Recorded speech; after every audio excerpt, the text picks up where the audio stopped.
What's up, my angels? We're back with another video. This is a continuance of the previous video, so I'm not going to be going back and re-explaining all of that stuff because it would take entirely too much time. But if you don't know the previous part of this, then go back and watch the previous video, and then come back and watch this one. If you already watched that one, then you already know what's going on. But anyway, so now I'm in jail. They were supposed to have released me. Well, they was at least processing me to release me.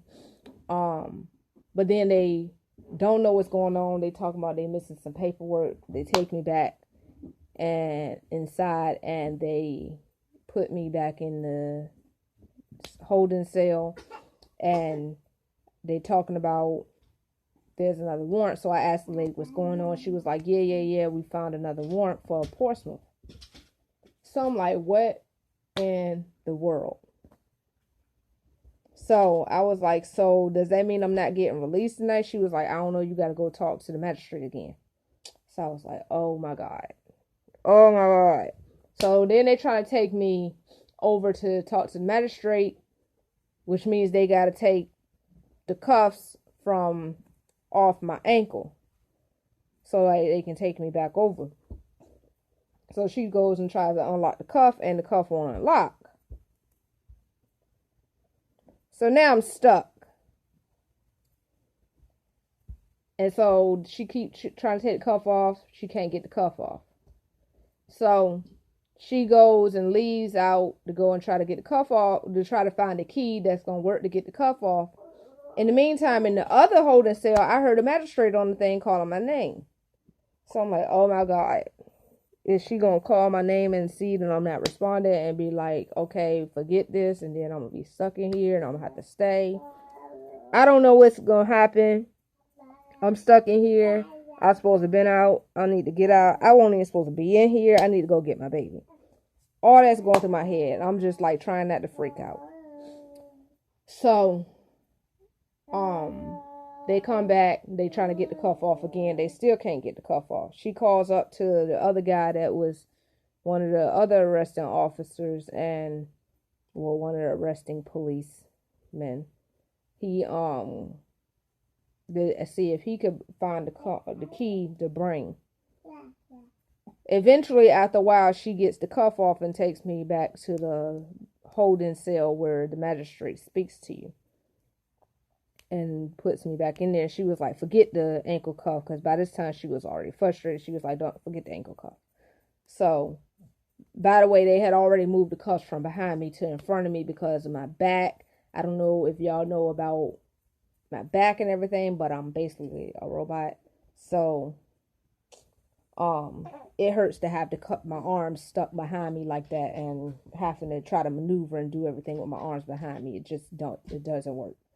So she was like, forget the ankle cuff. My hands is in front of me. I'm sitting there waiting for the magistrate. The other arresting officer's a big fat white guy.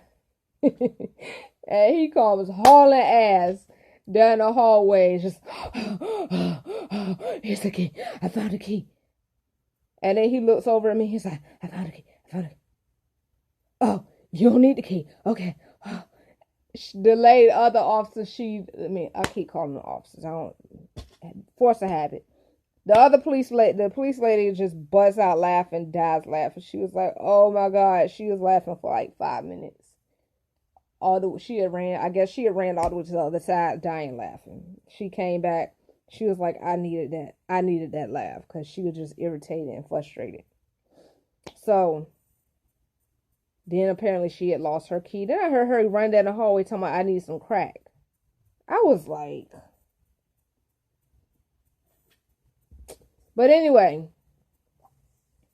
I was like, maybe I heard that wrong. I don't know if I heard that wrong, but I probably have it, because you got some crooked cops out here that be doing some stuff. But I don't know. She was the one that tried to kind of get rude with me, to try to test me and see if I was going back. But I ignored it. I was like, don't even worry about it. I don't need nothing from you. Don't worry about it. I'm good. So anyway, I sat there and waited for the magistrate to come on. She was like, yeah, again, let's reiterate, I'm not here to see if you're innocent or guilty. I'm just here to see if you're going to get a bond, if you're going to be released, or when you're going to be released, or blah, blah. I was like, yeah, okay, I get it. So she was like going through what the charge was. I was like, okay. And she was like, I'm going to let you know before I start that I'm inclined to go ahead and give you a bond on this one too. I was like, yes, thank you so much. I so appreciate you. So she went through the whole blah, blah. She was like, if you don't show up, you know, we're not going to let you go again. We're going to hold you next time. Da, da, da. Same stuff she had already told me with the previous one. So I was like, all right, I got you. I'm coming. I'm going to show up. Just please let me go. I got to go pick up my baby. Yes. Thank you. So she went through all that. Then they came and got me after a little bit. Took me over. They was like, you know, you got to go over to the other side to get fingerprinted and sign some papers, and then you get to go. You good to go. So they take me over to the other side where you get actually put in the cell. And they take me over there, put me inside this little cubby room. I never been put in that room before because when I was here before, I didn't go in that room. That'll be another story. But they put me in that room to sit and wait. And I sat while the guy seemed like he was procrastinating until he finally was like, all right, had me sign some papers. Seemed like he was procrastinating again. Then he came and was like, all right, come over here so I can take a picture. Whatever, woo-de-woo. Then he told me to go over to the, he asked me some questions, asked me about an address that, apparently they tried to serve me at an address that was never my address. I didn't even know where the street was at. I later found out where the street was at, and it's like kind of up the street from my mother. I think I went over there one time, and that was to do a customer's hair. One time. Never lived over there. I don't understand how they got that as my address. That goes to show how the system works, and digging and prying in your business. Don't even know what they do digging and prying in. But anyway, I have no clue. But they had that as my address and where to serve me at. So, yeah. So that's their fault and their bull, their stupidity. So they was like, is this still your address? I'm like, I don't even know where that address came from. I was like, where is that street even at? And he was like, I don't know. I don't live over here. I was like, well, I've been living over here all my life. I don't know where that street is at. So they was like, blah, blah, blah. They told me to go over to the inside part. So I'm like, why am I going on the inside part? It was like, you got to go on the inside part so you can get fingerprinted. So I go on the inside part, and this is white chick over there that's kind of looking like she might be a little crazy. So I don't know. So I'm like looking back at them, and I'm looking at her, and I'm like walking in there. I'm like, I'm not trying to get in no stuff. That's going to make me have to stay in here. She acting like she a little cuckoo and whatever. Cuckoo for Cocoa Puffs. And I ain't got time. So I go over there trying to just, you know, stay out of some stuff. So I sit on the bench, like at an angle, so I can keep my eye on her at the same time, keeping my eye on them and all of that. Make sure it's cameras just in case something pop off. They already know what's what. Woo. So, yeah. So the guy finally come in there and was like, all right, come on. So we go in the room to do my fingerprints. I do my fingerprints and they release me. So by the time I get out, I realize it's dark outside now. That means I've been in here for like a few hours. So now I'm like, now I got to figure out how to get to Chesapeake to pick up my baby. I was like, is it a possible way that y'all can take me to Chesapeake so I can get my baby? Because I overheard y'all, as one of y'all saying that y'all could take another guy over to Norfolk, just not too far Norfolk. So she was like, we don't transport to other cities. And I was like, well, I just overheard them say they would take another guy to Norfolk. So I was just wondering, because I got to go pick up my little baby. So they was like, well, I don't normally transport. I don't know about who said that, but normally we don't transport to another city. I was like, all right, whatever. So I walked over to first I walked around to see if I saw my my baby's father, because he told me that he normally be in that vicinity. So I walked around to see if I saw him. I saw him nowhere at all. So I went to my dad's house to pick up my purse, and my dad was like shocked to see me, because I guess he didn't expect me to be out yet. He thought they was gonna keep me. So he was a little shocked when he answered the door and saw it was me. He was like, "Who is it?" And I was like, "It's your baby girl." And he opened the door, just looked surprised. I came in, he asked me what was going on, how I was feeling, what happened, blah, blah, blah. I told him, so on and so forth. So we ended up going to pick up my baby from my grandma's house. I spent the night over there. And the next day, we was trying to figure out about my job and about applying for other jobs. And so I applied for another job while I wait for this one at Amazon. And he was supposed to take me up there. Then he started acting like he won't go take me up there with this whole I can't help you if you don't do this stuff. So I'm like, okay, whatever. I'm gonna get up there myself. You already said you was gonna take me up there, now you're not, and you may want to talk about promises and people saying they're gonna do stuff and don't do it, and you don't like it, and then so I was like, all right, whatever. Just drop me off wherever you're gonna drop me off at. Let me take the stuff, whatever. So eventually he ended up taking me to do that. Then he want me to he started going in on me about what I should do and so on and so forth, and talking about I need to let go of my pride get in the way, that I'm crazy and his grandbaby gotta suffer because she got a crazy mama and all this. Anyway, so he was like, where you want me to drop you off at? And I was like, well, the hotel that I was staying at, the place that I was staying at before, it's really not a hotel.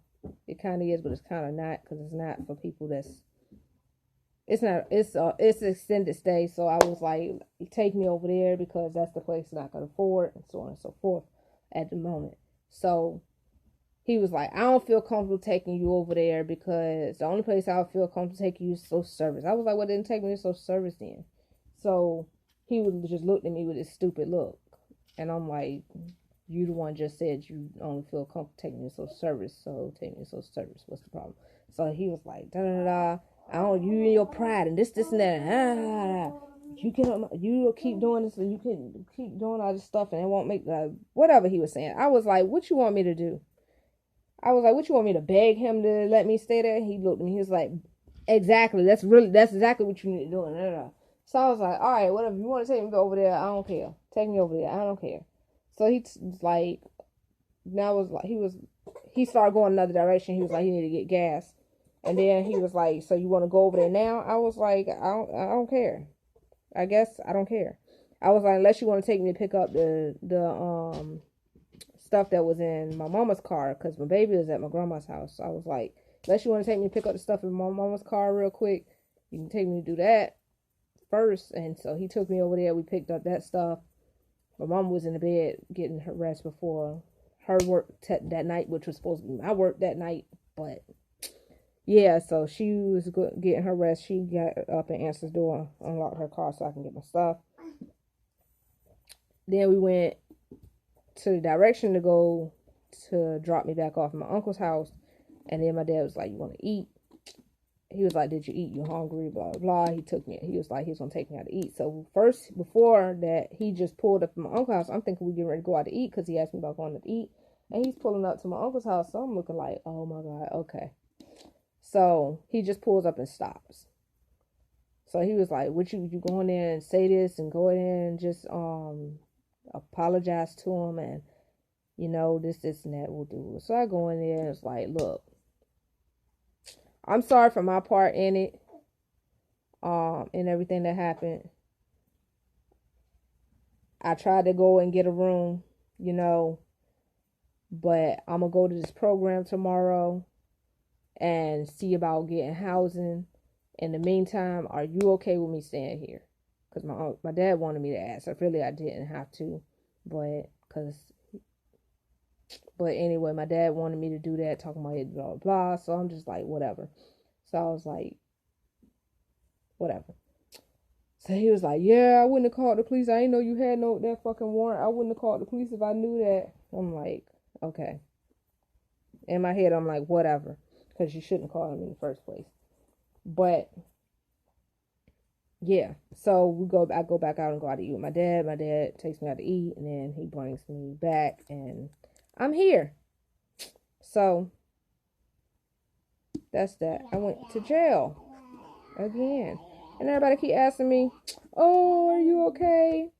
Why are you depressed, this and that?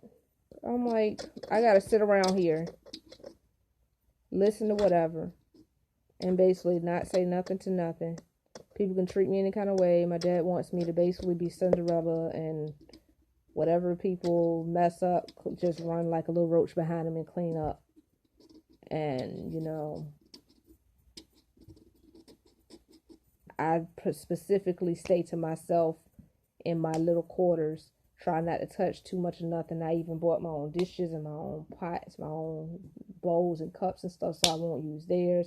Whatever I use, I keep it clean. That way they won't be able to say, yeah, I did nothing, I messed up nothing. And they still try to say it. And so he wants me to, in spite of me keeping in my own quarters, he wants me to go and clean up all their mess, their crap. People can shit on the toilet and people can do whatever, and I'm supposed to go and clean it up. And I'm just not with the shits.